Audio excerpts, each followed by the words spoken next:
سر ختم نبوت کے حوالے سے آپ کا گھر جو ہے وہ پاکستان نہیں بلکہ پوری دنیا میں بڑی اہمیت کا حامل ہے، تو کیا سمجھتے ہیں کہ اس وقت قادیانیوں کو پاکستان میں زیادہ سپورٹ کون کر رہے ہیں؟ یہ اب ہر بندے کو سویا ہوا کوئی نہیں ہے، ہمیں نظر آ رہا ہے، ہمیں تو یہ نظر آیا، ہم نے اپنے چناب نگر میں دیکھا ہے کہ عمران خان کے لیے قادیانیوں نے اس کی حمایت میں جلوس نکالے ہیں، اور ہمارے آرمی چیف کو جو گالیاں دی جا رہی ہیں اس میں برطانیہ میں، امریکہ میں، تو ان کے پیچھے قادیانیوں کا ہاتھ ہے۔ ٹھیک ہے، تو نواز شریف صاحب نے کہا تھا کہ قادیانی ہمارے بھائی ہیں، اس وقت آپ نے احتجاج نہیں میں نے کیا، میرے اس پر گواہ موجود ہیں، میں نے بادشاہی مسجد میں کھڑے ہو کر میں نے اعلان کیا تھا کہ یہ قطعاً ہمارے بھائی نہیں ہیں، پاکستانی ہیں، پاکستانی بھی اس قسم کے ہیں کہ وہ پاکستان کے آئین کو تسلیم نہیں کرتے، اس قسم، اور ہم نے نواز شریف صاحب کو بھی کہا تھا کہ اپنے منجی تلے ڈانگ پھیریں، اسلام کے نام پر، ختم نبوت کے نام پر کوئی کمپرومائز نہیں ہے۔ السلام علیکم ناظرین، اس وقت میں سپریم کورٹ پاکستان کے باہر موجود ہوں، میرے ساتھ موجود ہیں جناب الیاس چنیوٹی صاحب جو کہ ایم پی اے ہیں پنجاب سے، ان سے بات کرتے ہیں اور آج کے اس فیصلے کے حوالے سے پوچھتے ہیں۔ السلام علیکم سر۔ بسم اللہ الرحمن الرحیم۔ اس وقت تو اب ایم پی اے نہیں ہے فیصلے کے مطابق، لیکن بہرحال اللہ پاک کی مدد اور توفیق سے میں مسلسل 3 بار چنیور سے ممبر صوبائی اسمبلی پنجاب منتخب ہوا ہوں۔ حقیقت بات یہ ہے کہ آج کا جو فیصلہ آیا ہے غیر متوقع فیصلہ ہے، ہمارے سمجھ کے مطابق جو زمینی حقائق ہیں اور جو حالات ہیں موروثی، یہ یعنی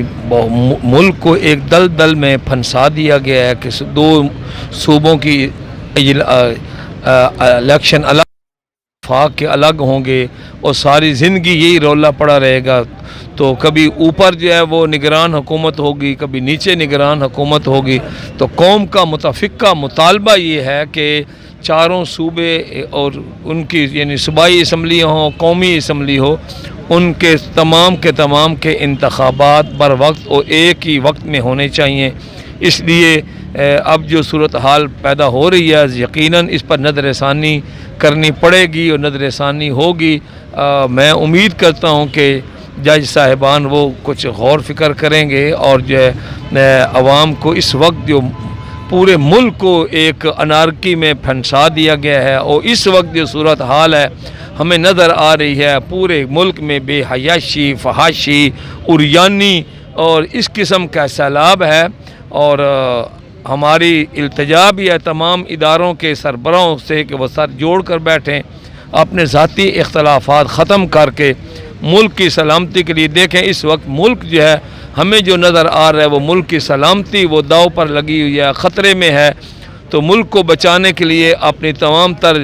ذاتی اختلافات جو ہیں ان کو ختم کرنا چاہیے۔ سر آپ نے کہا کہ پاکستان اس وقت دلدل میں پھنسا ہوا ہے، یہ کس نے پھنسایا ہے؟ یہ جو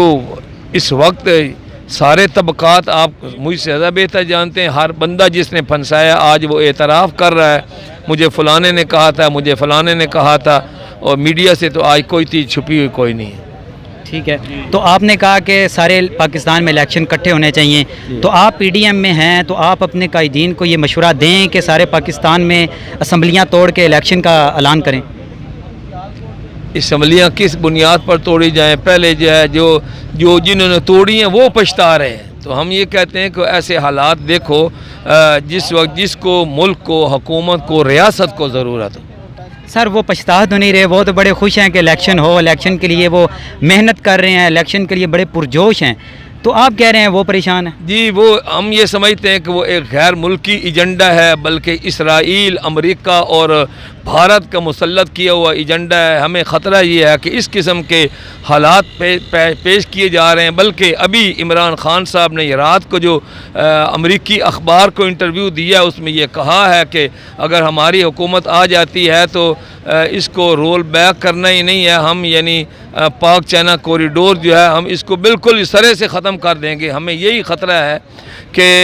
یہ گوادر بندرگاہ کا منصوبہ ختم کرنا چاہتے ہیں، پاک چائنا کوریڈور جو ہے اس کو ختم کرنا چاہتے ہیں، اور یہ بھی ہمیں خطرہ ہے کہ پھر سے قادیانیوں کو مسلمان بنانا چاہتے ہیں، اور جو IMF کے حوالے جکڑ دیا وہ جکڑ دیا گیا، اور اسرائیل کو منظور کرانے کی باتیں جو ہے وہ عمران خان کی اسمبلی میں ہوتی رہی ہیں۔ اس لیے جب تک پوری قوم یکجہتی نہیں ہوتی تو انتخابات کا کوئی مطلب نہیں ہے۔ سر ختم نبوت کے حوالے سے آپ کا گھر جو ہے وہ پاکستان نہیں بلکہ پوری دنیا میں بڑی اہمیت کا حامل ہے، تو کیا سمجھتے ہیں کہ اس وقت قادیانیوں کو پاکستان میں زیادہ سپورٹ کون کر رہے ہیں؟ یہ اب ہر بندے کو سویا ہوا کوئی نہیں ہے، ہمیں نظر آ رہا ہے، ہمیں تو یہ نظر آیا، ہم نے اپنے چناب نگر میں دیکھا ہے کہ عمران خان کے لیے قادیانیوں نے اس کے حمایت میں جلوس نکالے ہیں، اور ہمارے آرمی چیف کو جو گالیاں دی جا رہی ہیں اس میں برطانیہ میں، امریکہ میں، تو ان کے پیچھے قادیانیوں کا ہاتھ ہے۔ ٹھیک ہے، تو نواز شریف صاحب نے کہا تھا کہ قادیانی ہمارے بھائی ہیں، اس وقت آپ نے احتجاج نہیں میں کیا؟ نے کیا، میرے اس پر گواہ موجود ہیں، میں نے بادشاہی مسجد میں کھڑے ہو کر میں نے اعلان کیا تھا کہ یہ قطعاً ہمارے بھائی نہیں ہیں، پاکستانی ہیں، پاکستانی بھی اس قسم کے ہیں کہ وہ پاکستان کے آئین کو تسلیم نہیں کرتے، اس قسم، اور ہم نے نواز شریف صاحب کو بھی کہا تھا کہ اپنے منجی تلے ڈانگ پھیریں، اسلام کے نام پر، ختم نبوت کے نام پر کوئی کمپرومائز نہیں ہے۔ سر پھر بھی آپ ان کی ٹکٹ سے الیکشن لڑ رہے ہیں، تو جیت پھر رہے ہیں، عمران خان کی ٹکٹ سے لڑیں، نہیں سر کوئی اور پارٹی بھی لے سکتے آپ بتائیں۔ ہیں، یہ تو سر اب آپ کے حلقے میں تو پتہ چلو ہو۔ میں جو میرا حلقہ کہے گا اس کے مطابق ہی میں کروں گا۔ ٹھیک ہے، اگر پنجاب کے الیکشن ہوتے ہیں تو کیا سمجھتے ہیں کہ کون سی پارٹی زیادہ سیٹیں نکالے گی؟ دیکھو، ایک ہے سیٹیں نکالنی اور ایک ہے نکلوانی۔ اگر تو سیاست کو آزاد کر دیا جائے تو انشاءاللہ جو محب وطن لوگ ہیں، اسلام کو چاہنے والے ہیں اور پاکستان کو چاہنے والے ہیں، اسی جماعت کی کامیابی ہوگی۔ بہت شکریہ سر۔